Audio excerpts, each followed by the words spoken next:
اسی طریقے سے یہ سمجھیے کہ جب دین کی اصل حقیقت جو ہے وہ کمزور پڑے گی، اس سے ذہنی رشتہ کمزور پڑے گا، دلی لگاؤ کم ہو جائے گا، تو کچھ اور چیزیں آئیں گی جو اس خلا کو پر کریں گی۔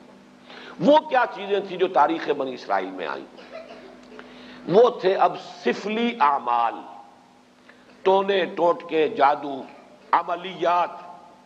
ان کے نتیجے، اس کے ذریعے سے کچھ چیزیں حاصل کرنے کی کوشش کرنا۔ یہ گویا کہ پرورشن، دین کی پرورشن ہے۔ یہ وہ آکلٹ سائنسز جو ان کے ہاں پھر شروع ہوئی، ان کی دلچسپیاں ان چیزوں کے ساتھ ہوتی چلی گئیں۔ یہاں اب بقیہ جو حصہ ہے، اگرچہ یہ بہت طویل آیت ہے جو آ رہی ہے پہلی، لیکن بہرحال اس میں 2 آیتوں پر ہی بقیہ بھی رکوع مشتمل ہے، جس میں سے پہلی آیت بہت طویل ہے۔ یہ ہے وہ شے پھر جو خود ہمارے ہاں بھی آپ دیکھیں گے کہ پھر مذہب کا تعلق جو ہے وہ ان چیزوں کے ساتھ رہ جاتا ہے۔ وہ عملیات ہیں، وہ ٹونے ٹوٹکے ہیں، وہ خاص قسم کے جو ہے وہ اعمال قرآنی پر آپ کو پوری پوری کتابیں مل جائیں گی۔ فلاں کام کے لیے اس آیت کا ورد کرو، اور فلاں کام کے لیے جو ہے اس کا چلا کھینچو، اور فلاں کے لیے وہ قرآن مجید پھر اب وہ کتاب ہدایت نہیں، وہ کسی ریولوشن کا مینول نہیں رہا۔ وہ قرآن مجید جو ہے وہ انسانی زندگی کے پیچیدہ مسائل کے حل کے لیے ادھر رجوع نہیں ہو رہا ہے، بلکہ وہ یہ کہ یہ جو آپ کی ضروریات ہیں یا کوئی اپنے مشکلات ہیں، ان کے حل کے لیے اب اس کو ایک ذریعہ بنا کر وہ عملیات، اس کے حوالے سے قرآن مجید جو ہے وہ گویا کہ مسلمانوں کی دلچسپی کا موضوع بنا۔ تو گویا کہ جیسا کہ میں نے عرض کیا تھا کہ یہ ساری چیزیں وہ بتائی جا رہی ہیں کہ جو وہاں ہوئی ہمارے ہاں بھی ہوئی ہیں۔ جیسے کہ حضور نے فرمایا تھا صلی اللہ علیہ وسلم، لَتَتَّبِعُنَّ سُنَنَ مَنْ كَانَ قَبْلَكُمْ، تم لازماً ان لوگوں کی پیروی کرو گے کہ جو تم سے پہلے تھے، یہاں تک کہ اگر وہ گوہ کے بل میں گھسے تھے تو تم بھی گھسو گے۔ اور اس سے بھی آگے بڑھ کر آپ نے بات کہی، میں اسے نہیں دہرا رہا ہوں، دوبارہ بار بار میں بیان کر چکا ہوں۔ لوگوں نے پوچھا حضور کن کے بارے میں فرما رہے ہیں؟ کیا یہ الیہود والنصارى؟ آپ نے فرمایا فمن، وہ نہیں تو اور کون؟ جو گمراہیاں ان کے آئیں تمہارے ہاں بھی آئیں گی، جو ان کو مغالطے ہوئے تمہارے ہاں بھی ہوں گے، جو من گھڑت عقائد انہوں نے ایجاد کر لیے تھے تم بھی ایجاد کرو گے۔ اور دوسری حدیث وہ ہے کہ جو حالات ان پر وارد ہوئے وہ تم پر بھی وارد ہوں، جیسے عذاب کے کوڑے ان پر پڑے تم پر بھی پڑیں گے، جیسے اللہ تعالیٰ کی طرف سے سرزنش ان کو ہوئی ہے مختلف مراحل پر ان کی تاریخ کے دوران تمہیں بھی ہوگی۔ وہ تو پھر ایک مستقل موضوع ہے جس پر کہ یہ 2 سابقہ اور موجودہ امتوں کا ماضی، حال اور مستقبل نامی جو میری اس وقت موجود کتاب ہے اس میں اس کی تفصیل موجود ہے۔ بہرحال اب آئیے اس کا مطالعہ کیجیے۔ وَاتَّبَعُوا مَا تَتْلُو الشَّيَاطِينُ عَلَىٰ مُلْكِ سُلَيْمَانَ۔ اب دیکھیے وَاتَّبَعُوا، جب انہوں نے کتاب کو چھوڑا، دی تو گئی تھی کتاب اور کہا گیا تھا اسے مضبوطی سے تھامو، یہ میثاق جب لیا گیا ان سے، خذوا ما آتیناکم بقوۃ، یہ کتاب ہم نے تمہیں دی ہے اسے مضبوطی کے ساتھ پکڑ رکھو۔ جب کتاب کو چھوڑا تو جو خلا پیدا ہوا، وَاتَّبَعُوا مَا تَتْلُو الشَّيَاطِينُ عَلَىٰ مُلْكِ سُلَيْمَانَ، پیروی کی انہوں نے، اتباع کیا انہوں نے اس شے کا کہ جس کی پیروی کر رہے تھے، جس کے پیچھے پڑے ہوئے تھے، جس کا اتباع کر رہے تھے شیاطین، اور شیاطین سے مراد یہاں جنات ہیں، سرکش جنات۔ علی ملک سلیمان، علی ملک سلیمان سے مراد ہے علی عہد ملک سلیمان، سلیمان کی حکومت کے دوران، اس دور میں شیاطین جن چیزوں کے ساتھ دلچسپی رکھتے تھے، جو ان کے معمولات تھے، انہوں نے اس کا اتباع کیا، اس کی پیروی کی۔ اب اس کو نوٹ کر لیجئے کہ چونکہ حضرت سلیمان علیہ السلام کے بارے میں ہمیں معلوم ہے کہ جنات پر اللہ تعالیٰ نے انہیں تسلط عطا کیا تھا، ان کی حکومت اس اعتبار سے تاریخ انسانی میں اس کی کوئی دوسری نظیر نہیں ہے۔ ایک مقام پر قرآن مجید میں ان کی دعا بھی یہ نقل ہوئی ہے کہ اللہ مجھے وہ حکومت عطا فرما جو کسی اور کو تو عطا نہ کرے۔ اللہ تعالیٰ نے ان کی دعا قبول کی ہے۔ تو جہاں تک تو ملکی تعلق ہے، دنیا کی عام سلطنت کے اعتبار سے ان کی سلطنت کوئی بہت بڑی سلطنت نہیں تھی، ان کی سلطنت کی حدود یہی تھے، دریائے نیل سے لے کر دریائے فرات تک، اور اسی کو یہ لوگ اسی لیے کہتے ہیں کہ ہماری میراث ہے یہ گریٹر اسرائیل جو ہے، وہ نائل ٹو یوفریٹ، یہ ہے ہمارا، یہ علاقہ ہے، یہ ہماری میراث ہے، یہ یہاں پر گریٹر اسرائیل قائم کر کے رہیں گے۔ تو حضرت سلیمان علیہ السلام کی حدود مملکت تو کوئی ایسی لمبی چوڑی نہیں، دنیا میں اس سے بڑی بڑی سلطنتیں رہی ہیں، رومن امپائر اس سے کہیں بڑی رہی ہے، خود مسلمانوں کی سلطنت جو ہے وہ اس کا 20 گنا سلطنت جو ہے وہ تو حضرت عثمان کے زمانے میں ہو گئی تھی رضی اللہ تعالیٰ عنہ۔ اسی طریقے سے یہ سلطنت عثمانیہ جو آٹومان امپائر وہ کہیں بڑی تھی، لیکن یہ کہ اس کی جو نظیر جو نہیں ہے کسی اعتبار سے، جو کنٹرول انہیں ہوا پر دیا گیا، یعنی عناصر فطرت کے اوپر بھی جو کنٹرول دیا گیا، اسی طریقے سے جنات پر جو کنٹرول دیا گیا، اسی طریقے سے حیوانات پر، پرندوں پر، ان کو بھی استعمال کرنا، ان کی بولیاں جو ہیں ان کو بھی سمجھنا، یہ چیزیں ہیں در حقیقت ڈائمنشنز جو ہیں ان کے، جو اللہ تعالیٰ نے اقتدار انہیں عطا کیا تھا، اس کے ڈائمنشنز اتنے ہیں ملٹی ڈائمنشنل کہ اس کی کوئی دوسری نظیر نہیں ہے تاریخ انسانی کے اندر موجود۔ بہرحال اسی میں چونکہ یہ جنات بھی تھے، اس وقت گویا کہ انسانوں کا اختلاط ان جنات کے ساتھ رہا ہے، اور ان جنات کے اندر جہاں سرکش تھے، ویسے تو یہ کہ وہ سرکش بھی اس وقت تو ان کے تابع تھے، قرآن مجید میں موجود ہے، مقررین بالاسفاد، وہ زنجیروں کے اندر جکڑے ہوئے ہوتے تھے جبکہ کام ان سے لیا جا رہا تھا۔ وہ تو اللہ تعالیٰ نے خصوصی ایک معجزانہ غلبہ ہے جو حضرت سلیمان علیہ السلام کو پر عطا کیا تھا، لیکن ان کا جو اختلاط رہا انسانوں کے ساتھ، اس میں ان شیاطین جن نے یہ عملیات اور سفلیات اور یہ دھندے جو ہے،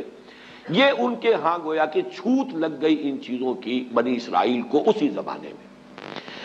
وَاتَّبَعُوا مَا تَتْلُو الشَّيَاطِينُ،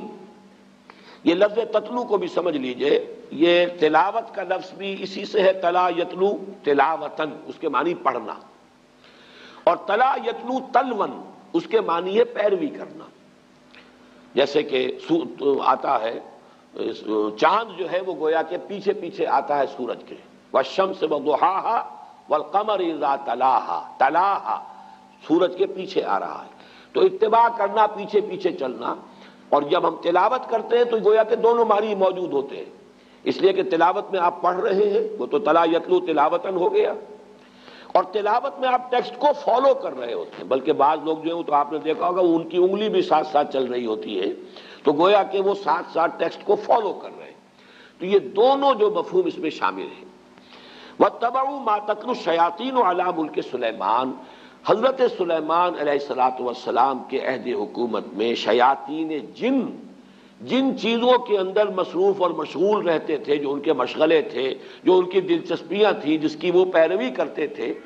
اسی کی پیروی کی یہودیوں نے بھی، اور انہی سفلی اعمال کا جو ہے ان کے ہاں چرچا ہو گیا، چلن ہو گیا۔ وَمَا كَفَرَ سُلَيْمَانُ وَلَٰكِنَّ الشَّيَاطِينَ كَفَرُوا، یہاں پر یہ آگے بات بڑھانے سے پہلے اللہ تعالیٰ نے ایک وضاحت فرما دی ہے، اور سلیمان نے ہرگز شرک نہیں کیا، کفر نہیں کیا، بلکہ در حقیقت وہ کفر کرنے والے شیاطین تھے۔ وما کفر سلیمان ولکن الشیاطین کفروا، اور شیاطین تھے جنہوں نے کفر کیا، یعنی اگر اس کی نسبت سلیمان کی طرف کی جا رہی ہے تو غلط ہے۔ آپ کے علم میں ہوگا کہ ہمارے ہاں آج تک بھی یہ جو اعمال وغیرہ ہوتے ہیں نقش سلیمانی کے نام سے خاص تعویذ ہوتے ہیں، یہ وہی روایت چلی آ رہی ہے، حضرت سلیمان علیہ السلام کی طرف منسوب کیا انہوں نے، اور یہودیوں نے خاص طور پر بڑا ان کے اوپر الزام لگائے ہیں حضرت سلیمان علیہ السلام پر، اور ان کو جادوگر قرار دیا ہے۔ چنانچہ میں یہاں پہ آپ کو مولانا عبد الماجد دریابادی نے جو حوالے دیے ہیں، سلاطین جو ایک یعنی جو چیپٹر ہے تورات کا، اس میں حضرت سلیمان کے بارے میں یہ الفاظ موجود ہیں، اور جب سلیمان بوڑھا ہوا تو اس کی جوروؤں نے اس کے دل کو غیر معبودوں کی طرف مائل کر دیا، اور اس کا دل اپنے خدا کی طرف سے کامل نہ تھا۔ یہ بات حضرت سلیمان کے بارے میں تورات کہہ رہی ہے، معاذ اللہ۔ قرآن مجید میں آپ دیکھیں گے اکثر و بیشتر ایسے جب جملے آ جاتے ہیں کہ جیسے کہ ایک بات چلتے چلتے اچانک ایک بات اللہ تعالیٰ فرما دیتے ہیں، اور اس وقت وہ آدمی کو اگر معلوم نہ ہو تو حیران بھی ہوتا ہے کہ اس بات کے کہنے کی یہاں چندہ ضرورت نہیں تھی۔ جیسے سورہ قاف میں ہے، ہم نے آسمان اور زمین اور جو کچھ ان کے مابین ہے 6 دنوں میں پیدا کیا، وَمَا مَسَّنَا مِن لُغُوبٍ، اور ہمیں کوئی تکان نہیں طاری ہوئی، ہم پر کوئی تکان طاری نہیں ہوئی۔ مسلمان اس کو پڑھتے ہوئے حیران ہو جائے گا کہ کون شخص ہوگا جو یہ گمان کر سکتا ہے کہ اللہ کو تکان بھی لاحق ہو سکتی ہے۔ تو ایسی بات کی تردید کی ضرورت کیا ہے؟ یہ بات کھلتی کب ہے؟ جب آپ تورات پڑھیں، وہاں لکھا ہوا ہے کہ اللہ تعالیٰ نے آسمان اور زمین 6 دن میں پیدا کیے اور 7ویں دن آرام کیا۔ اب یہ جو آرام کا تصور ہے، یہی ہے در حقیقت ویکینڈ جو چلا آ رہا ہے ان کے ہاں، یہ 6 دن کام کرو 1 دن آرام کرو، یہ تصور پوری مغربی تہذیب کا ویکینڈ کا تصور یہ ہے کہ اللہ نے بھی آسمان اور زمین 6 دن میں پیدا کیے اور پھر 7ویں دن جو ہے اس نے آرام کیا،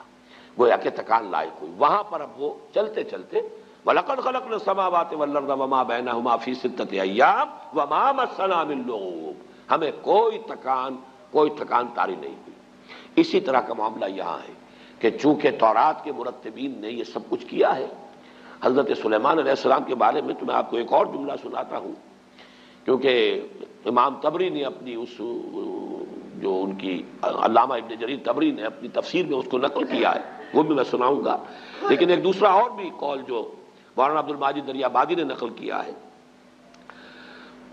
سو از بس کہ اس کا دل خداوند اسرائیل کے خدا کی جانب سے برگشتہ ہوا، اس لیے خداوند سلیمان پر غضبناک ہوا،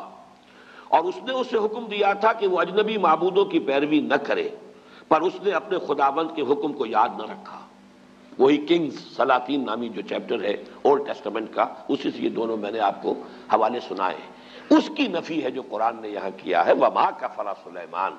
وَلَٰكِنَّ الشَّيَاطِينَ كَفَرُوا۔ سلیمان تو ہمارے بندے، ہمارے نبی اور ہمارے پسندیدہ بندے، ان کی طرف اس طرح کی نسبت کرنا جو ہے یہ غلط ہے، یہ شیاطین تھے، وہاں جنات تھے۔ اس وقت چونکہ رہا اختلاط، انہوں نے یہ سارا جو ہے کفر پھیلایا، اور یہ سارے سفلی علوم جو ہے وہ ان کے ذریعے سے یہودیوں کے اندر سرایت کر گئے۔ یہاں میں علامہ ابن جریر طبری کا بھی حوالہ آپ کو سنا دوں۔ قال بعض احبار الیہود، علامہ ابن جریر فرماتے ہیں کہ یہود کے بڑے بڑے علماء میں سے بعض نے یہ کہا ہے، وہ یہ کہتے تھے آپس میں، الا تعجبون من محمد، آپس میں گفتگو کرتے ہیں، تمہیں تعجب نہیں ہوتا محمد پر صلی اللہ علیہ وسلم، یزعم ان ابن داؤد کان نبیا، وہ یہ بتا رہا ہے، کہہ رہا ہے محمد صلی اللہ علیہ وسلم کہ ابن داؤد یعنی حضرت داؤد کے بیٹے تھے حضرت سلیمان، وہ نبی تھے۔ وما کان الا ساحرا، وہ تو سوائے ایک جادوگر کے کچھ تھا ہی نہیں۔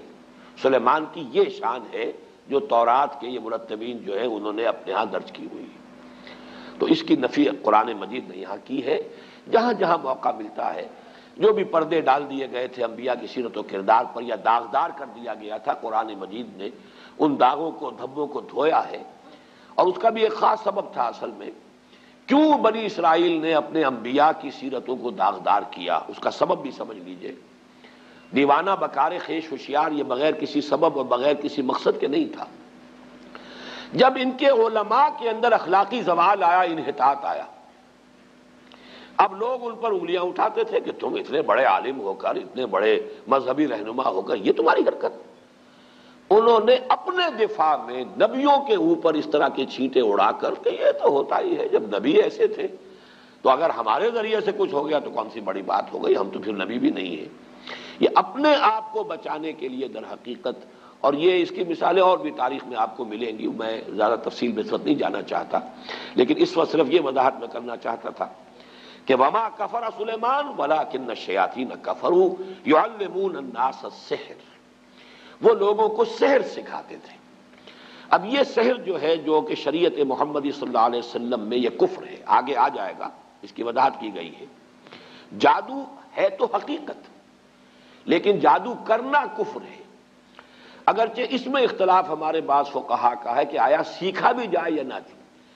یعنی اس لیے کہ بعض اوقات توڑ کرنا پڑتا ہے کسی جادو کا، تو اگر آپ اس فن کے واقف نہیں ہوں گے تو آپ اس کا توڑ کیسے کریں؟ اس حوالے سے تو رائے ہے کہ اس کی معلومات اس کے بارے میں حاصل کی جا سکتی ہیں، لیکن بعض فقہا کے نزدیک اس کا سیکھنا کرنا تو ہے ہی ہے کفر، اس میں تو شک ہے ہی نہیں، خود جادو کرنا، لیکن جادو کا علم حاصل کرنا یہ بھی کفر ہے، یہ بھی ممنوع ہے، یہ بھی حرام ہے، اس لیے کہ ظاہر بات ہے کہ وہ ذریعہ کفر بننے والی شے ہے۔ یعلمون الناس السحر، اس کی اصل حقیقت کیا ہے وہ میں ذرا تھوڑی دیر میں آگے جو موضوع آ رہا ہے اس کے حوالے سے بات کروں گا۔ وما انزل علی الملکین ببابل ہاروت و ماروت، یہ ماں جو ہے اس کا عطف ہے واتبعوا ما تتلو الشیاطین، وہ ماں جو آیا تھا انہوں نے پیروی کی اس شے کی جو شیاطین جن جس مشغلوں کے اندر مصروف رہے تھے، ان کی پیروی کی اسی ماں پر، وما یعنی جو انہوں نے پیروی کی تھی ان کی، کہ جو حضرت سلیمان علیہ السلام کے زمانے میں شیاطین جو کچھ سکھاتے تھے اس کی پیروی کی، وما انزل علی الملکین ببابل ہاروت و ماروت، اور پیروی کی انہوں نے اس کی جو نازل کیا گیا دو فرشتوں پر جو ہاروت اور ماروت تھے بابل میں۔ یہاں پہلے میں چاہتا ہوں کہ جو مختلف آراء ہیں وہ بیان کر دوں۔ یہ ملکین جو ہے لام کے زبر کے ساتھ، یہ ہے ہماری جو معروف اور مشہور قرات ہے، دو فرشتے۔ لام کی زیر کے ساتھ اس کے معنی ہو جائیں گے دو بادشاہ۔ یہ دونوں قراتیں سلف میں موجود ہیں۔ جو لوگ اس کو ملکین پڑھتے ہیں اس کا مطلب یہ ہے کہ بابل کے دو بادشاہوں کا ذکر یہاں ہو رہا ہے کہ ان کا یہ شغل تھا جو بھی تھا، جس کا تذکرہ میں بعد میں کروں گا کہ کیا شغل تھا، لیکن ابھی صرف یہ نوٹ کر لیجئے کہ ہمارے ہاں کی مشہور قرات ملکین ہے، اور تقریباً مفسرین کا اجماع اس پر ہے کہ ملکین ہے، یہ فرشتے ہیں دو کہ جو بابل میں اتارے گئے تھے۔ وما انزل علی الملکین ببابل ہاروت و ماروت، اگر تو ملکین پڑھا جائے اس کو دو بادشاہ تو پھر اشکال بہت سے رفع ہو جاتے ہیں، پھر بہت سی چیزیں جو ہیں جو مسائل اس میں پیدا ہوتے ہیں تفسیری، ان کا حل ہو جاتا ہے۔ لیکن جیسا کہ میں نے عرض کیا، اگرچہ یہ قرات ہمارے ہاں ہے لیکن اکثر مفسرین کا اجماع یہی ہے کہ یہ ملکین ہی ہے اور یہ مراد اس سے فرشتے ہیں۔ بابل در حقیقت قدیم نام ہے ملک عراق کا، پورے ملک کا نام بھی بابل، اور اس کا جو صدر مقام تھا وہ بھی بیبیلونیا، وہ بھی بابل تھا۔ اسی کے نام سے پورا ملک جو ہے وہ پہچانا جاتا تھا۔ آج بھی اگر آپ مصر میں جائیں گے تو قاہرہ کو مصری مصر کہتے ہیں، مصر اصل میں قاہرہ ہے۔ گویا کہ اگر کسی سے پوچھا کہاں جا رہے، اگر آپ نے کہیں اسماعیلیہ میں یا کہیں اسکندریہ میں پوچھا کہاں جا رہے، مصر، یعنی مصر جا رہا ہوں، حالانکہ وہ مصر ہی میں ہے اس وقت، لیکن یہ کہ وہ قاہرہ کو مصر کہتے ہیں۔ اسی طریقے سے یہ بیبیلونیا، یہ بابل جو ہے یہ پورے ملک کا نام بھی تھا اور اس صدر مقام کا بھی۔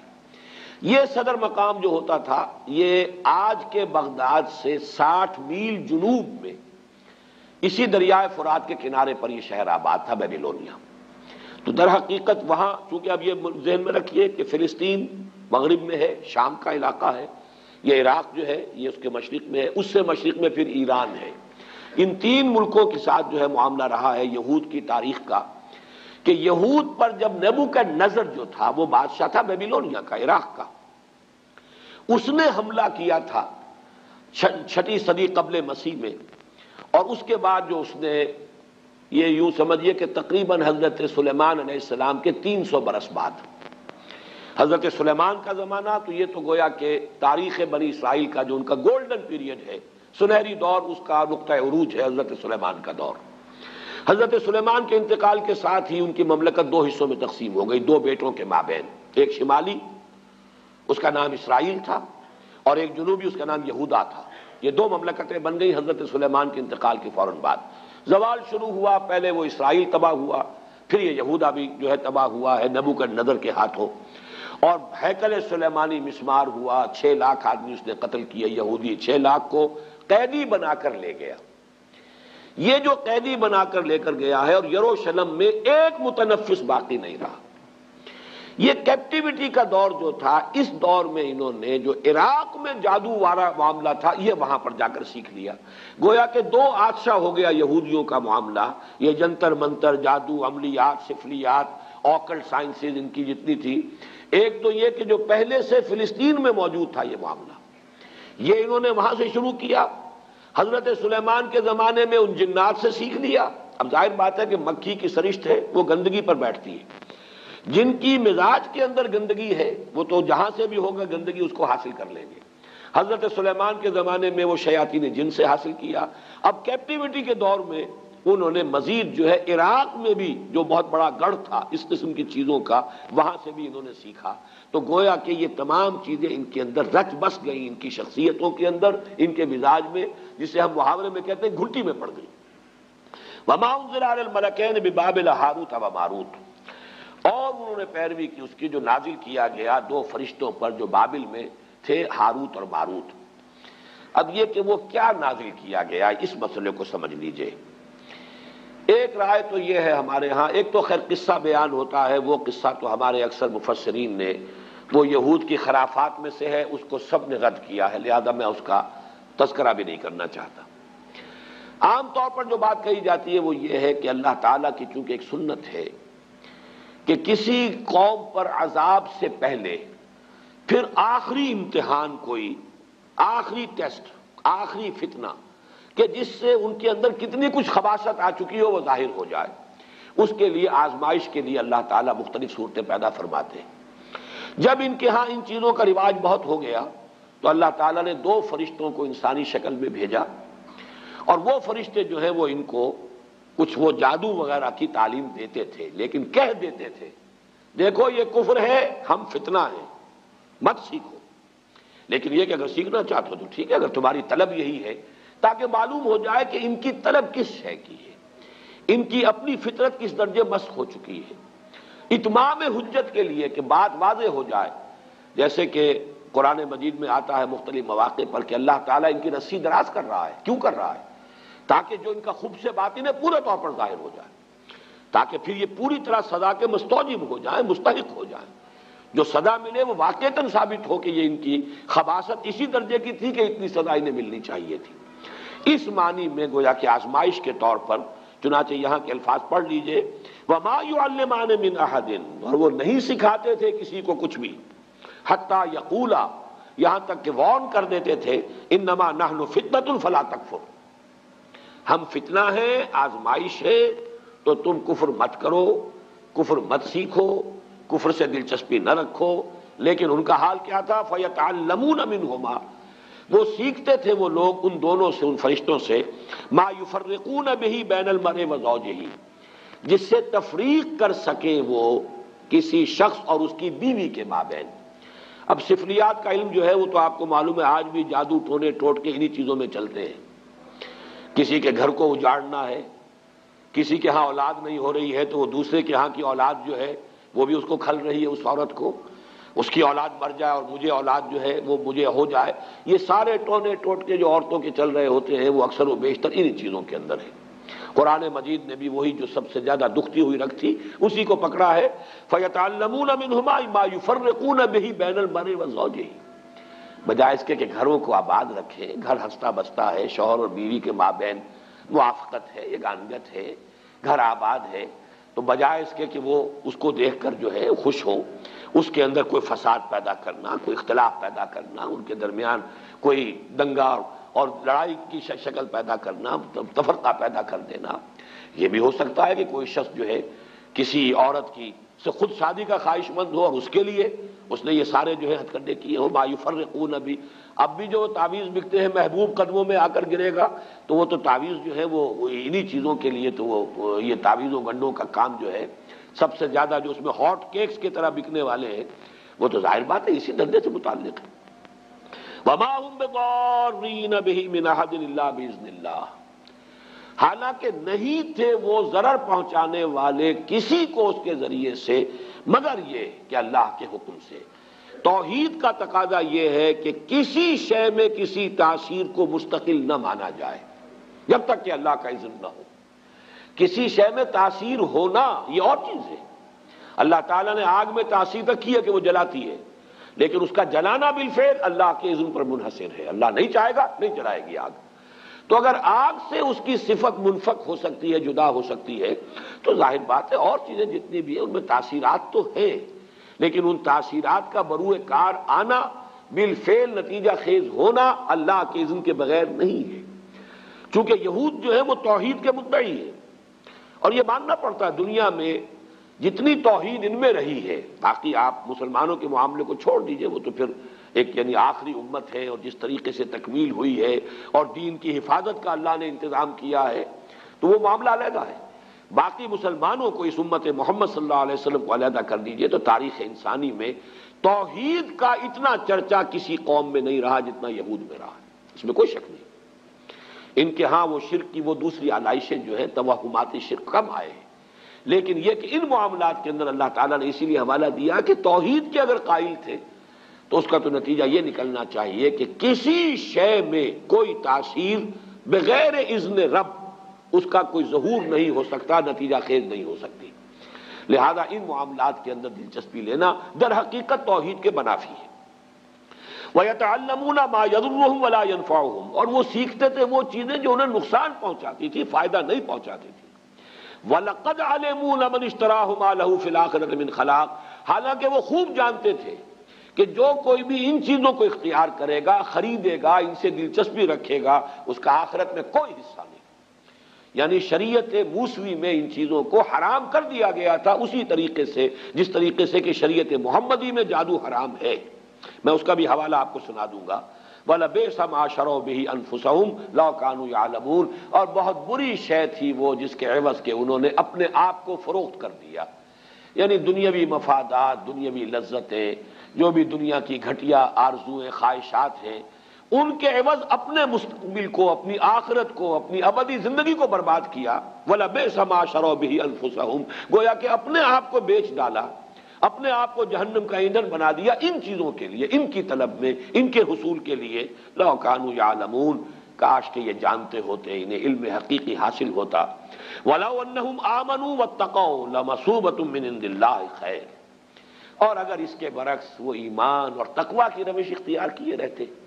اب یہ گویا کہ مجھ سے اور آپ سے بھی کہا جا رہا ہے اور امت مسلمہ سے کہا جا رہا ہے کہ بجائے ان چیزوں میں دلچسپی رکھنے کے، اگر ایمان، تقویٰ، جہاد، احسان، جو اللہ نے دین کے لیے جو یہ مقامات جو ہیں، مقامات بلند جو تمہارے لیے جن کا راستہ کھول دیا ہے، ان کی طرف توجہ رکھو، ان گھٹیا چیزوں کی طرف کوئی میلان نہ ہو، کوئی توجہ نہ ہو۔ وَلَوْ أَنَّهُمْ آمَنُوا وَاتَّقَوْا لَمَثُوبَةٌ مِّنْ عِندِ اللَّهِ خَيْرٌ، تو جو بدلہ اور ثواب اور اجر اللہ کی طرف سے ملتا کتنا بہتر ہوتا۔ لَوْ كَانُوا يَعْلَمُونَ، کاش کہ انہیں معلوم ہوتا۔ میں نے وہ جو عام اس کی جو ایک تفسیر ہے اس کے حوالے سے تو یہ بات پوری کر دی۔ اس موضوع پر یہ کہ کیا چیز تھی جو نازل کی گئی تھی فرشتوں پر، ہاروت اور ماروت پر، اگر انہیں فرشتے ہی مانا جائے جیسا کہ اکثر مفسرین کا اجماع ہے۔ اس موضوع پر میں سمجھتا ہوں کہ مولانا امین احسن اصلاحی صاحب نے جو رائے ظاہر کی ہے وہ بہت مضبوط ہے، قوی ہے، اور وہ یہ ہے کہ اصل میں ایک علم وہ بھی ہے جسے ہم کلمات کی تاثیرات کا علم کہتے ہیں، روحانی اثرات۔ جیسے مادی چیزیں ہیں، میٹر ہے، فزیکل کمپاؤنڈز ہیں، کیمیکل کمپاؤنڈز ہیں، ہر شے کی اپنی پراپرٹیز ہیں، ان کی تاثیرات ہیں۔ ایسے کلمات کے بھی کچھ خواص ہیں۔ جیسے آپ کو معلوم ہے ساؤنڈ ہے، آواز ہے، اس کی اپنی ایک تاثیر ہے۔ ایک آواز ہے کہ جس سے طبیعت کے اندر انشراح پیدا ہو جاتا ہے، خوشی ہوتی ہے۔ آخر یہ موسیقی میں کیا ہوتا ہے؟ وہی آواز ہے، کسی اور آہنگ میں آئی ہے، دل افسردہ ہو جاتا ہے، غم کی کیفیت طاری ہو جاتی ہے آواز۔ آواز ہی کی تاثیر وہ بھی ہے، آواز ہی کی تاثیر یہ بھی ہے۔ اسی طریقے سے کلمات، ان کی کچھ تاثیرات ہیں۔ ایک تو معنی ہے، اس لفظ کے یہ معنی ہے، اس لفظ کے یہ معنی ہے، اس لفظ کے یہ معنی ہے، اس لیے کہ ہم نے ان الفاظ کو وضع کیا ہے کچھ چیزوں کا مسمى بنا کر۔ یہ گھڑی ہے، یہ اینک ہے، لیکن یہ کہ ان کلمات کی کوئی روحانی تاثیرات بھی ہیں بالفعل، ان کا انکار نہیں کیا جا سکتا۔ ان تاثیرات کا استعمال ہے کہ جو ان اعمال کے اندر ہوتا ہے، ان تاثیرات کو، ان کی جو ظاہر بات ہے کہ اسی کو غلط استعمال جادو کی شکل میں ہوتا ہے، انہی کلمات کا استعمال ہے، ان کے اندر تاثیرات ہیں، ان کا ایک استعمال جادو کے لیے ہو رہا ہے۔ لیکن ایک زمانے میں ضرورت پیش آتی ہے مختلف دور میں، جیسا کہ ہندوستان میں بھی ہمیں معلوم ہے کہ ایک حد تک یہ علم بھی دیا گیا یا لوگوں نے حاصل کیا دشمنوں کا اور مخالفوں کا توڑ کرنے کے لیے۔ ہندوستان میں جوگی، سنیاسی، انہوں نے جو بھی نفسیاتی ایکسرسائزز کی ہوئی تھی، جس طرح کی جو بھی چلہ کشی کی ہوئی تھی، اس سے جو بھی لوگوں کے اوپر اپنی روحانیت کا ایک جو ہے وہ فسوطاری کیا ہوا تھا، روب ڈالا ہوا تھا۔ اب ظاہر بات ہے کہ اس روب کو توڑے بغیر یہاں ہمارے صوفیہ اسلام کی تبلیغ نہیں کر سکتے تھے، لہذا انہوں نے ان چیزوں کا علم حاصل کیا ایک درجے میں، اور ان کو حاصل کر کے اور پھر ان کا جو ہے مقابلہ کر کے انہیں اس میدان میں بھی شکست دی، اور اس کے بعد یہ ہے کہ ان کے لیے راستے کھل گئے کہ پھر انہوں نے دین کو سمجھا اور دین کی طرف آئے، اور جو اصل دین ہے اس کی تعلیم بھی ان تک پہنچ گئی۔ اسی طریقے سے آپ کو معلوم ہے ہندوستان میں یہ قوالی کا رواج کیوں ہوا؟ ہندو مزاج کے اندر یہ موسیقی جو ہے وہ ان کے مذہب کے ساتھ گندھی ہوئی ہے، رچی بسی ہوئی ان کے مزاج کے اندر، اس کے حوالے سے وہ ان کی پوری عبادات بھی جو ہے وہ بھجن ہے یا جو اور جس طریقے سے ہے، وہ ان کے ہاں اس درجے ان کی طبیعت ثانیہ بن چکے تھے کہ اس ذریعے سے ان تک بات پہنچانے کے لیے کچھ لوگوں نے اس راستے کو بھی اختیار کیا۔ اگرچہ وہ شروع میں جو یہ قوالی ہوتی تھی اس میں یہ مزامیر نہیں ہوتے تھے، انسٹرومنٹل میوزک نہیں تھا، وہ صرف یہ کہ ظاہر بات ہے کہ وہ میوزک جو اللہ تعالیٰ نے انسان کی اپنی آواز میں رکھ دیا ہے، جس کے لیے فرمایا گیا کہ قرآن مجید کو مزین کرو، زین القرآن باصواتکم، قرآن مجید کو اچھی سے اچھی آواز میں خوش الحانی کے ساتھ پڑھو تاکہ قرآن مزین ہو جائے۔ قرآن کے اندر جو اس کا صوتی آہنگ ہے اس کی اپنی تاثیر ہے۔ ایک اچھا قاری قرآن پڑھ رہا ہو، اس کے اثرات چاہے سمجھا نہ ہو آپ نے، سمجھنا اپنی جگہ پر ایک اور سورس ہے علم کا، اور وہ ضروری ہے، قرآن اسی لیے نازل کیا گیا ہے لیدبروا آیاتہ، تاکہ اس کی آیات پر غور کیا جائے۔ یہ جو ہے اس کی ترجیحات کے اندر تو رہے گا، لیکن یہ کہ اس کی قرات کے اندر اپنی ایک تاثیر ہے، اس کا انکار کرنا درست نہیں ہے۔ اگر اس کی کوئی تاثیر نہ ہوتی تو اتنی تاکید نہ ہوتی۔ من لم یتغن بالقرآن فلیس منا، جو قرآن مجید کو اچھی آواز سے حسن صوت سے نہیں پڑھتا وہ ہم میں سے نہیں ہے، اس درجے تاکید۔ بلکہ جیسا کہ حضرت ابو موسیٰ اشعری رضی اللہ تعالیٰ عنہ کی تحسین فرمائی حضور نے کہ ایک رات آپ مدینے میں گلیوں میں جب آپ کچھ گشت فرما رہے تھے تو حضرت ابو موسیٰ اشعری رضی اللہ تعالیٰ عنہ وہ تہجد کی نماز میں قرآن پڑھ رہے تھے، اور اس اللہ تعالیٰ نے انہیں ایسی آواز دی تھی کافی دیر تک حضور وہاں کھڑے سنتے رہے۔ ظاہر بات ہے مکان تو ایسے تو نہیں تھے ہمارے، وہ تو ایک ایک کسی کا کمرہ، ایک ایک کوئی کوٹھڑی ہوتی تھی، حجرات تھے، اس کے اندر جو بھی وہ پڑھ رہے تو باہر گلی میں سنائی دے رہا ہے۔ صبح فجر میں جب ملاقات ہوئی ہے تو پھر حضور نے حضرت ابو موسیٰ سے پھر یہ فرمایا، یا ابا موسیٰ انک قد اوتیت مزمارا من مزامیر آل داؤد، اے ابو موسیٰ آپ کو تو تمہیں تو اللہ تعالیٰ نے آل داؤد کے سازوں میں سے ایک ساز عطا کیا ہے، یہ ساز جو ہے گلے میں تمہارے یہ ساز ہے، تو یہ جو فطری ساز تھا اصل میں اس کا استعمال کیا گیا تھا، اور اس کے ذریعے سے اس کا بہترین استعمال کیا گیا، بعد میں پھر اس کے اندر اضافے ہوتے چلے گئے۔ وہ میں موجودہ قوالی کو نہیں کہہ رہا، بلکہ جو آغاز تھا قوالی کا وہ اس انداز میں ہوا۔ اسی طریقے سے گویا کہ کچھ کلمات کی تاثیر اور اس کے جو خواص ہیں ان کا کوئی علم تھا جو ایک زمانے میں ان کو دیا گیا ہے، ورنہ جادو کے بارے میں تو جیسا کہ میں نے عرض کیا، یہ کتاب استثناء جو ہے، یعنی فلسطین میں صحرائے سینا میں جبکہ ابھی تھے بنی اسرائیل، حضرت موسیٰ علیہ السلام ساتھ تھے، اس وقت انہیں جو ہدایات کی گئی تھی ان میں سے یہ ہے،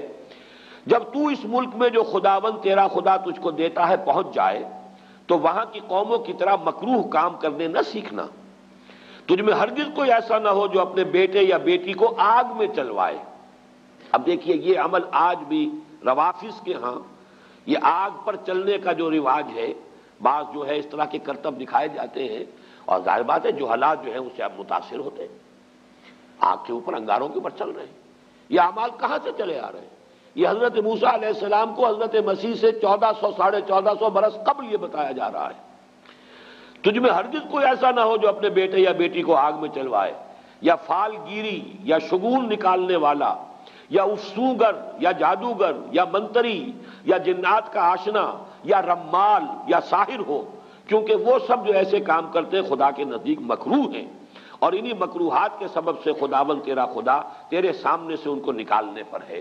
یعنی یہ جو اصل میں فلسطین میں جو قومیں آباد تھیں، فلسطین حضرت یوشع ابن نون جوشع جو جانشین تھے حضرت موسیٰ علیہ السلام کے، ان کے ہاتھوں جب فتح ہوا ہے تو فلسطین میں جو قومیں اس وقت آباد تھیں ان میں یہ اعمال موجود تھے، لیکن ہوا یہی کہ انہوں نے جا کر وہاں پہ وہ اعمال ان سے سیکھے۔ پھر جب ان کا وہ دور آیا ہے کہ جب حضرت طالوت کو جالوت کے مقابلے کے لیے اللہ کے جو نبی اس وقت سموئیل نبی انہوں نے معین کیا ہے، تو جو اصلاحات ان کے ذریعے سے ہوئی ہیں، اور ساؤل اصل میں نام ہے تورات میں حضرت طالوت کا، ساؤل نے جنات کے آشناؤں اور افسونگروں اور جادوگروں کو ملک سے خارج کر دیا تھا۔ پرج ہوئی ہے جو ان کا جو گولڈن پیریڈ شروع ہوا، حضرت طالوت، حضرت داؤد، حضرت سلیمان، یہ 100 برس ہیں ان کے گولڈن پیریڈ کے، تو یہ پرج کر دی گئی تھی۔ لیکن پھر حضرت سلیمان علیہ السلام کے زمانے میں وہ جنات کے ساتھ جو ان کا خلا ملا ہوا، پھر وہ شیطانی اعمال، سفلی اعمال، وہ جادو، وہ ٹونے ٹوٹکے آ گئے،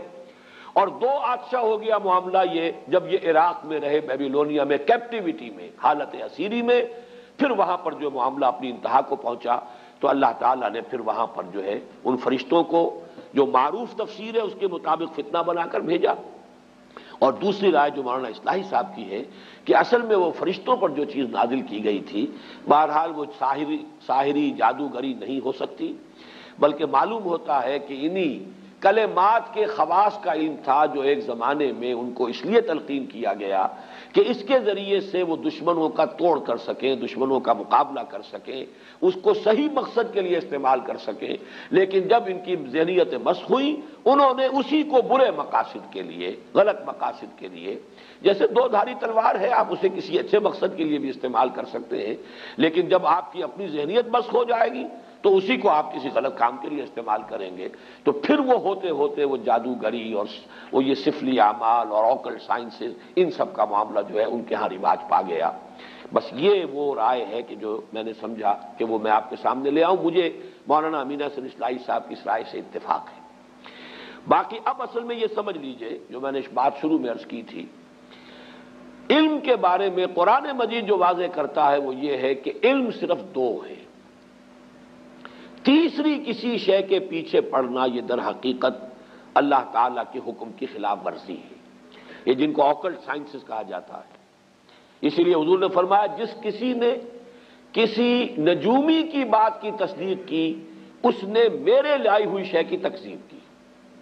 اب یہ چاہے وہ ہاتھوں کی لکیروں کا علم ہو، چاہے وہ اب ہمارے ہاں اس کو بھی سائنس کہہ دیتے ہیں، سائنس آف نمبر، اگرچہ جب اس کو واضح کریں گے تو پھر وہ آکلٹ سائنسز کا لفظ آتا ہے، اور یہ ہاروسکوپس بنے ہوتے ہیں، اور یہ جو ہر اخبار کے اندر چلے آ رہے ہیں، اور فلاں کا یہ ہے اور فلاں کا وہ ہے، یہ مختلف حوالوں سے جو ہے وہ قسمتیں ہیں، فال گیری ہے، یہ تمام چیزیں جو ہے در حقیقت یہ اس دائرے میں آتی ہیں کہ جن سے دلچسپی رکھنا گویا کہ دین کے مقاصد کے برعکس ہے۔ حضور کے وہ الفاظ ان سب کے اوپر آئیں گے، اگرچہ یہ سب غلط نہیں ہے، ان کے اندر تاثیرات ہیں، حقیقتیں ہیں۔ حقیقت ہونا کسی شے کا اور ہے، اور کسی شے کا جائز اور حلال ہونا اور ہے۔ جب قرآن مجید تو شراب کے بارے میں کہتا ہے کہ اس میں کچھ نفع بھی ہے، وَمَنَافِعُ لِلنَّاسِ، لوگوں کے لیے کچھ فائدے ہیں، لیکن اسمہما اکبر من نفعہما، ان کا گناہ کا پہلو جو ہے وہ ان کے نفع کے پہلے سے جوئے کا بھی اور شراب کا بھی وہ زیادہ ہے، لہذا وہ حرام کر دیے گئے۔ تو اسی اعتبار سے ان تمام چیزوں کے اندر جو بھی کوئی تاثیر ہے، کوئی ایفیکٹ ہے، کوئی ہے واقعتاً، وہ اپنی جگہ پر اس کی آپ نفی نہ کریں، لیکن ان سے دلچسپی رکھنا، اس کے پیچھے لگنا، اس میں یقین رکھنا، یہ چیزیں جو ہے پھر انسان کے اندر جس طرح کا ایک وہمی سا مزاج پیدا کر دیتی ہے، پھر اس کے اندر سے وہ عمل کی جو ایک قوت ہے اور ایک ارادہ اور عزم، اس کو جس طریقے سے دیمک جو ہے لکڑی کو کھا جاتی ہے، اس طریقے سے یہ دلچسپیاں پھر انسان کے اندر سے اس عزم اور ارادے اور جد و جہد اور عمل، اس سے انسان کو جو ہے بیگانہ کر دیتی ہیں۔ تو ان کو ہمارے ہاں حرام قرار دیا گیا۔ تو علم دو کون سے ہیں؟ یا ایک علم وہ ہے جو آپ نے تجرباتی علم حاصل کیا، ان السمع والبصر والفؤاد کل اولئک کان عنہ مسئولا، اسی لیے وہاں فرمایا گیا ولا تقف ما لیس لک بہ علم، مت پیچھے پڑو، مت دلچسپی رکھو ان چیزوں سے جس کے لیے تمہارے پاس کوئی علم نہیں ہے۔ اس لیے کہ علم کے لیے اللہ تعالیٰ نے تمہیں جو ذرائع دیے ہیں، ان السمع والبصر والفؤاد کل اولئک کان عنہ مسئولا، اور اس مرتبہ جو منتخب نصاب کا درس میں نے مکمل کیا ہے، میں واضح کر چکا ہوں اپنی رائے کہ فؤاد کا ترجمہ جو عام طور پر دل کیا گیا، مجھے اختلاف ہے۔ میرے نزدیک فؤاد جو ہے در حقیقت وہ یہ عقل ہے۔ فائدہ ہوتا ہے کسی شے سے کوئی شے اخذ کر لینا۔ آپ نے دیکھا ہوگا پرانے زمانے کی کتابوں میں کوئی چیز لکھی گئی، اس کے بعد فے کا ایک نشان ڈال کر اب کوئی آگے جملہ آ رہا، فے یعنی فائدہ۔ اس بات سے یہ ایک نتیجہ یہ نکل رہا ہے، اس کو پلے باندھتے چلو، یہ فائدہ جو ہے یہاں سے حاصل کر لو پھر آگے بڑھو، تو وہ فے لگا ہوتا فائدہ کے لیے۔ فائدہ کیا ہے کہ آپ نے جو بھی سینس ڈیٹا آپ کو حاصل ہوا اور آپ نے اس کو پروسیس کر کے اسے نتیجہ نکالا، یہ ہے در حقیقت یہ فؤاد کا کام ہے۔ یہ ہے انسان کا ایکوائرڈ نالج، اکتسابی علم۔ دوسرا علم ہے وحی کا جو اللہ کی طرف سے گیون ہے، یہ ریویلڈ نالج ہے، اس کے لیے ہم قرآن اور سنت، اس لیے کہ سنت کو ہم سمجھتے ہیں کہ وحی جو ہے وحی جلی بھی ہے، وحی خفی بھی ہے۔ حضور صلی اللہ علیہ وسلم کو قرآن بھی دیا گیا ہے، اور اللہ تعالیٰ کی طرف سے آپ کو اور بھی وحی خفی ہوتی تھی، اور وہ آپ کو جو سنت سے جو چیز ثابت ہو جائے گی یا وہ ہے، اور یا پھر وہ شے جو ہمارے تجرباتی علوم اور ہماری عقل اور ہماری سمع اور بصر کے نتیجے میں جو چیز حاصل ہوئی۔ یہ دو علم ہیں، ولا تقف ما لیس لک بہ علم ان السمع والبصر والفؤاد کل اولئک کان عنہ مسئولا۔ یا علم ہے قرآن اور سنت کا علم، یا اس سے استنباط، اس سے استدلال، عقل یہاں بھی لگے گی، اجتہاد جو ہے وہ عقل ہے، قرآن اور سنت کی بنیادی جو چیزیں ہیں ان سے استنباط کرنا، استدلال کرنا، قیاس کر کے نئی صورتحال کے بارے میں حکم جو ہے